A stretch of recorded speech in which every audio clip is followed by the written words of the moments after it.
अस्सलाम वालेकुम क्लास। आज हम बेसिकली चैप्टर नंबर 3 के न्यूमेरिकल प्रॉब्लम सॉल्व करने जा रहे हैं। मैंने आपको बताया था कि गवर्नमेंट ने शॉर्ट सिलेबस किया हुआ है, इसमें आपका 3.3 इंपॉर्टेंट न्यूमेरिकल है, वो हम सॉल्व करते हैं। तो देखिए क्या कहता है इस न्यूमेरिकल में। कहता है a proton moving with the speed of 1.0 multiply 10 की पावर 7 मीटर पर second passing through a 0.02 centimeter thick sheet of paper and emerge with a speed of 2.0 multiplied 10 की power 6 meter per second. Assuming a uniform d-acceleration, find the retardation and time taken to pass through the paper. इसमें क्या क्या कहता है कि आपके पास एक proton है जिसकी इनिशियल वेलोसिटी उसने दी हुई है। ये कहता है कि ये पास करता है एक पेपर शीट के अंदर से जिसकी थिकनेस आपके पास दी हुई है। कहता है कि जब ये इमर्ज होता है इसकी फाइनल वेलोसिटी आपके पास 2.0 मल्टीप्लाई 10 की पावर 6 मीटर पर सेकंड। इमर्ज मींस कि जब वो पेपर के अंदर से पास आउट हो रहा होता है, यानी कि इनिशियल वेलोसिटी ये है, फाइनल ये है। कहते हैं आपने फाइंड करना है उसका डी एक्सलेशन, यानी कि आप देखिए पेपर के अंदर से पास करने के बाद उसकी जो एक्सलेशन होगा उसमें कमी आएगी। उस एक्सलेशन को हमने फाइंड करना है। इसके अलावा हमने देखना है कि कितना टाइम करता है पेपर की शीट के अंदर से पास करने के लिए। तो मैं आपको सिर्फ जो गिवन डाटा है जिसमें आप समझ लें कि जो फार्मूला है मैं आपको गिवन करूंगा, प्रॉब्लम आपने खुद बेसिकली सॉल्व करनी है। तो सबसे पहले देखिएगा, हम कहते हैं कि आपके पास वी आई आ जाएगा, that is equal to 1.0 multiply 10 की पावर 7 मीटर पर सेकेंड। इसके अलावा आपके पास एस दिया हुआ है, that is equal to 0.02 centimetres. आपको पता है डिस्टेंस आपके पास मीटर में होता है, सेंटीमीटर प्रीफिक्स है। इसको सॉल्व करेंगे, that is equal to 0.02 multiply 10 की पावर -2 मीटर। मैंने क्या किया है, बेसिकली सेंटी था, सेंटी को प्रीफिक्स था आपके पास, इसकी वैल्यू होती है 10 की पावर -2, हमने सिंपली 10 की पावर -2 लिख दिया है। इसके अलावा वी एफ उसने दिया हुआ है, वी एफ आपके पास कितने हैं, that is equal to 2.0 multiply 10 की पावर 6 मीटर पर सेकेंड। आपने फाइंड क्या करना है, डी एक्सलेशन फाइंड करना है एंड टाइम आपने फाइंड करना है। सोल्यूशन लिखेंगे, सोल्यूशन सबसे पहले यहाँ पे जो इक्वेशन हम लगाने जा रहे हैं, देखिए आपके पास वी आई है, वी एफ है और एस है। ए फाइंड करना है, इसके लिए जो थर्ड इक्वेशन लगेगी 2as is equal to V F का स्क्वायर माइनस वी आई का स्क्वायर। वैल्यूज लगा देता हूँ, बाकी आपने ये कैलकुलेटर से खुद सॉल्व करना है बच्चों। ये आ जाएगा 2 इंटू ए इंटू एस की वैल्यू क्या है आपके पास 0.02 मल्टीप्लाई 10 की power -2 is equal to V F आपके पास गिवन किया हुआ है, that is equal to 2.0 multiply 10 की पावर 6 का स्क्वायर माइनस वी आई आपके पास गिवन है 1.0 मल्टीप्लाई 10 की पावर 7। ठीक हो गया। आपके पास 2 और ये वैल्यू 2 और s मल्टीप्लाई और s तक आके डिवाइड हो जाएगा, तो a आपके पास निकल आएगा 2.0 मल्टीप्लाई 10 की पावर 6 का स्क्वायर माइनस 1.0 मल्टीप्लाई 10 की पावर 7 का स्क्वायर, सॉरी इधर स्क्वायर नहीं लगाया मैंने, डिवाइडेड बाय 2 इंटू 0.02 मल्टीप्लाई 10 की पावर -2। जब आप इसे सॉल्व करेंगे ऑलमोस्ट आपके पास जो आंसर आ जाएगा that is equal to minus, ये माइनस में होगा क्योंकि डी एक्सलेशन हो रहा है, डी एक्सलेशन माइनस में होता है, मैंने बताया था। A is equal to minus into 224 multiply 10 की पावर 17 मीटर पर सेकंड स्क्वायर। यहाँ पे मीटर पर सेकंड स्क्वायर आ जाएगा क्योंकि एक्सलेशन मीटर पर सेकंड स्क्वायर में होता है। चलिए आगे चलते हैं। अब नेक्स्ट जो चीज हमने फाइंड करनी थी, टाइम फाइंड करना था बच्चे, आपने टाइम निकालना था। टाइम निकालने के लिए जो फॉर्मूला यूज कर रहे हैं मैं आपको बता देता हूँ, that is equal to V F is equal to V I plus A T. तो बच्चे मैंने टाइम फाइंड करना था, वी आई इधर प्लस हो रहा है, इधर आके माइनस हो जाएगा। सबसे पहले ये स्टेप करेंगे, तो A T will be equal to V F minus V I. तो a इधर डिवाइड मल्टीप्लाई हो रहा है, इस तरफ आके डिवाइड हो जाएगा, t will be equal to V F minus V I divided by a। तो आपके पास टाइम निकल आएगा, वी एफ की वैल्यू आपने पुट करनी है, दैट इज इक्वल 2.0 मल्टीप्लाई 10 की पावर 6 माइनस वी आई आपके पास गिवन है, वी आई आपके पास है 1.0 मल्टीप्लाई 10 की पावर 7 डिवाइडेड बाय ए आपके पास क्या था, ए आपके पास था -24, सॉरी -24 मल्टीप्लाई 10 की पावर 7। ठीक है, आप जब इसे सॉल्व करेंगे तो आपके पास टाइम निकल आएगा। अब ये आपके असाइनमेंट है, आपने एक्सेलरेशन और टाइम निकालना है, और एक्सेलरेशन और टाइम आपने कैलकुलेटर की हेल्प से निकालना है। आई थिंक मेरा इधर कंफर्म नहीं है, इधर 47 भी आता है। अब मैंने वो देखा नहीं है, आपने बच्चों ये ना सॉल्व करना है खुद कैलकुलेटर से। तो टाइम और एक्सेलरेशन आपने निकालना है। टाइम आपके पास पॉजिटिव होगा while the acceleration will be negative because ये डी एक्सेलरेशन है। चलें चलते हैं नेक्स्ट न्यूमेरिकल के ऊपर।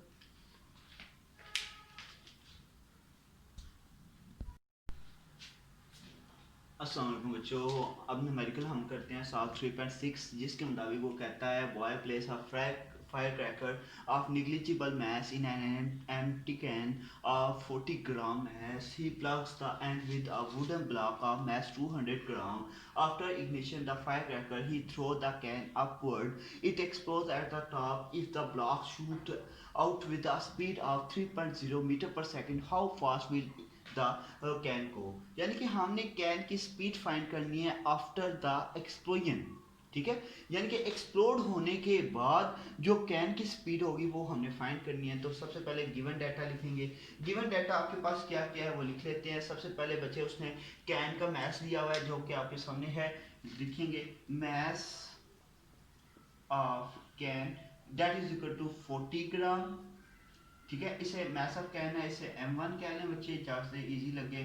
और आपके पास M2 है, मैस ऑफ वुडन ब्लॉक या ब्लॉक लिख लेगा, block will be equal to 200 gram. आप क्या करेंगे, ग्राम को केजी के अंदर कन्वर्ट करेंगे, that will equal to 40 multiply 10 की पावर -3 किलोग्राम। इसी तरह आपने इसको करना है 200 मल्टीप्लाई 10 की पावर -3 केजी। हमने सिंपली ग्राम को किलोग्राम में कन्वर्ट कर लिया है। इसके अलावा कहते हैं कि आपके पास वो कैन को थ्रो करता है अपवर्ड, और जो वुडन ब्लॉक होता है उसकी स्पीड ये है।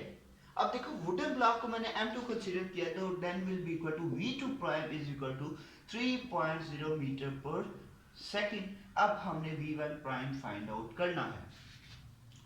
बच्चे यहाँ पे जो चीज़ हमने नोट करनी है सबसे पहले वो ये है कि यहाँ पे हमारे पास फार्मूला जो लग रहा है law of conservation of momentum का फार्मूला लग रहा है। इस मोमेंटम के फार्मूले के मुताबिक यानी कि before the explosion is equal to the after the explosion, यानी कि एक्सप्लोड होने से पहले जो वेलोसिटी थी यानी कि जो मोमेंटम था वो एक्सप्लोड होने के बाद मोमेंटम होगा। तो अभी तो उसने बिफोर द एक्सप्लोजन कोई आपके पास इनिशियल वेलोसिटीज नहीं दी हुई। तो देखो बच्चे कैन रेस्ट के अंदर था, इसके अलावा वुडन ब्लॉक भी रेस्ट के अंदर था। बेसिकली इनिशियल वेलोसिटीज उनकी बिफोर द एक्सप्लोजन वो रेस्ट के अंदर थी, and after the explosion, explosion होने के बाद उसने वुडन ब्लॉक की बता दी है, और जबकि कैन की वो हमने फाइंड आउट करनी है। तो इसके लिए बच्चे सोल्यूशन लिखेंगे। बच्चे सोल्यूशन आपके पास यहाँ पे फार्मूला लगेगा M1 V1 plus M2 V2 is equal to M1 V1 prime plus M2 V2 prime. बच्चे यहाँ पे जो चीज हमने नोट करनी है यहाँ पे लिख लीजिएगा, since V1 is equal to 0 V2 is equal to 0, क्योंकि वो आपके पास रेस्ट के अंदर था। कैन और वुडन ब्लॉक जो था वो स्टार्ट में आपके पास था, इनिशियली उनके अंदर मोमेंटम नहीं था, वो रेस्ट के अंदर थे। तो V1 is equal to 0 V2 is equal to 0। तो जब आप यहाँ पे पुट करेंगे M1 0 प्लस M2 आपके पास क्या आ गया 0 to M1 V1 prime M2 V2 prime, that will because 0 is equal to M1 V1 prime plus M2 V2 prime.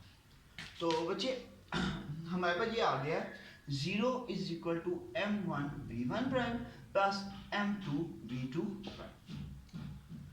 तो यहाँ पे क्या करना है, हमें V1 प्राइम फाइंड करना था। V2 M1 M2 V2 prime जो इधर प्लस हो रहा है इस तरफ आके माइनस हो जाएगा, minus M2 V2 prime is equal to M1 V1 prime.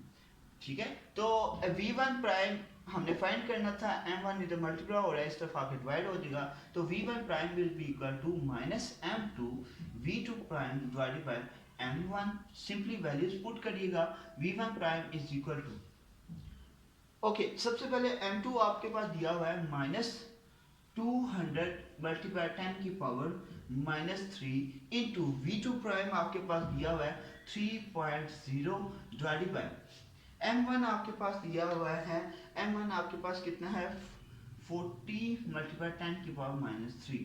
जब आप इसे सॉल्व करेंगे, ठीक है, तो आपके पास v1 प्राइम आ जाएगा 15 मीटर पर second. That is your answer. ठीक है, ये सर आपके पास सेकंड न्यूमेरिकल था। अब चलते हैं थर्ड न्यूमेरिकल के ऊपर।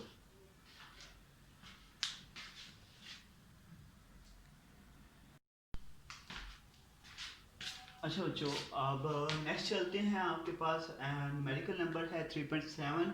कहता है an electron of mass m1 is equal to 9.1 multiplied 10 की power -33 kilogram traveling as 2.0 multiplied 10 की पावर 7 मीटर पर second undergoes a head-on collision with hydrogen atom m2 is equal to 1.67 multiplied 10 की power -27 kilogram which is initially at rest. Assuming the collision is perfectly elastic, find the velocity of hydrogen atom. अच्छा बच्चों, यहाँ पे वो कह रहा है कि एक इलेक्ट्रॉन है जो कि कोलिजन करता है, कोलाइड करता है हाइड्रोजन एटम के साथ।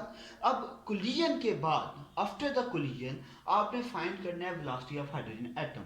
यानी कि अगर मैं कह दूं कि आपके पास v1 वेलोसिटी ऑफ इलेक्ट्रॉन है, that is equal to 2.0 multiply 10 की पावर 7 मीटर पर सेकंड। ठीक है, आपने क्या फाइंड करना है velocity of hydrogen after the collision, यानी कि आपका यहाँ पे v2 प्राइम आपने निकालना है। तो v1 दिया हुआ है और इसके अलावा उसने क्या दिया हुआ है, मैथ्स दिया हुआ है। m1 आपके पास दिया हुआ है, m1 कितना है 9.1 मल्टीप्लाई 10 की पावर -33 किलोग्राम। इसके अलावा m2 दिया हुआ है उसने, m2 will be equal to 1.67 multiply 10 की पावर -27 किलोग्राम। ठीक है, अब इसके अलावा कहता है which is initially at rest, यानी कि हाइड्रोजन एटम ना आपके पास स्टार्ट के अंदर, रेस्ट के अंदर था, v2 आपके पास था 0। बच्चे यहाँ पे जो फॉर्मूला यूज करना है मैंने आपको बताया था। यहाँ पे ये जो बात कर रहा है elastic, perfectly elastic, elastic collision in one dimension, ताकि हम v2 प्राइम की वैल्यू निकाल सकें। लिखेंगे सोल्यूशन। बच्चे मैंने v2 प्राइम का फॉर्मूला बताया था, v2 prime is equal to किसके इक्वल होता है 2m1 into m1 plus m2 into v1 plus m2 minus m1 divided by m1 plus m2 into v2। सबसे पहले जो चीज है v2 आपके पास 0 है। जब v2 0 पुट करेंगे आपके पास आ जाएगा v2 prime is equal to 2m1 into m1 plus m2 into v1 plus ये पूरी वैल्यू क्या हो जाएगी 0।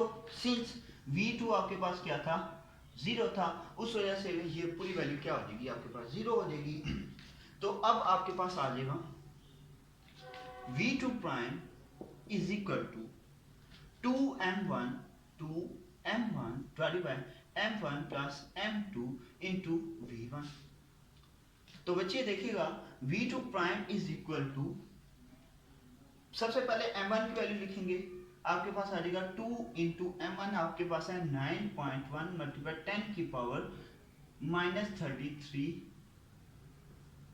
Divided by m1 plus m2 9.1 multiply 10 की पावर -33 प्लस 1.67 मल्टीप्लाई 10 की पावर -27 मल्टीप्लाई बाय कितना है 2.0 मल्टीप्लाई 10 की पावर 7।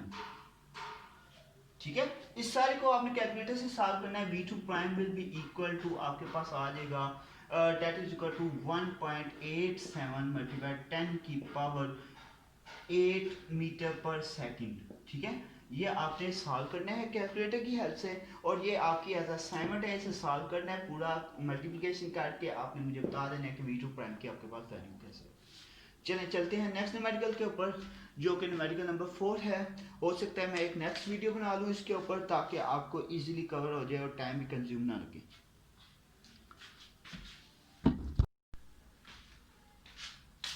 अच्छा बच्चों, अब चलते हैं नेक्स्ट न्यूमेरिकल के ऊपर, जो कि आपके पास 3.8 है। इसमें कहता है truck weight of 200 kilogram moving with a velocity of 21 metre पर second collide with a stationary car weight 1000 kilogram, the truck car moved together after the impact. Calculate their common velocity.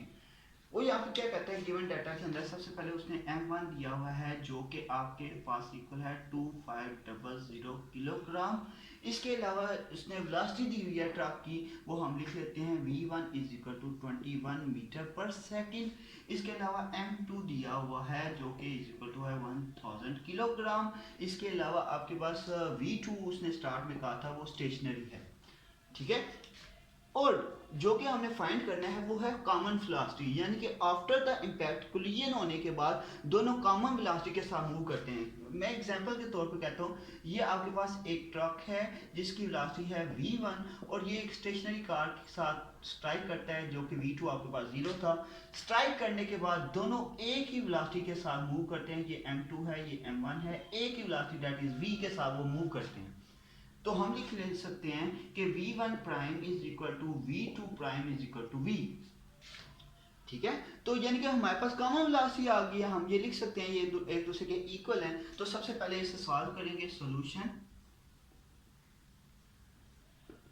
Solution में आप करेंगे m1 v1 plus m2 v2 is equal to m1 v1 prime plus m2 v2 prime. यहाँ पे दोनों values v के equal थी, हम लिख सकते हैं m1 v1 plus m2 v2 is equal to m1 v plus m2 into v। इनमें से v कॉमन आ जाएगा, लिखेंगे m1 v1 plus m2 v2 is equal to v common ले लिया, आपके पास बचेगा m1 plus m2 into v। क्योंकि v मैंने कॉमन ले लिया था, v हमारे पास कॉमन आ गया था, मैंने v कॉमन ले लिया। अब नेक्स्ट, अब देखिए v2 आपके पास 0 थी, इस वजह से ये वाला जो पार्ट है ये 0 हो जाएगा। तो आपके पास आ जाएगा, यहाँ पे लिखेंगे हमारे पास आ गया m1 v1 is equal to m1 plus m2 into v। Common velocity है दैट इज v की जो कि हमने फाइंड करनी थी। ये इधर मल्टीप्लाई हो रहा है, इस तरफ आके डिवाइड हो जाएगा, v will be equal to m1 v1 divided by m1 plus m2। Simply आपने वैल्यूज पुट करनी है। v will be equal to m1 आपके पास कितना है, m1 की वैल्यू पुट करेंगे 2500 एंड v1 आपके पास कितना है, v1 आपके पास है 21 मीटर पर सेकंड। और एंड पे यूनिट्स लिख लें, कोई प्रॉब्लम नहीं। m1 कितना है आपके पास, वो है 2500 प्लस 1000। जब आप सॉल्व करेंगे दैट विल बी 15 मीटर पर सेकंड, जो कि आपके पास आंसर होगा।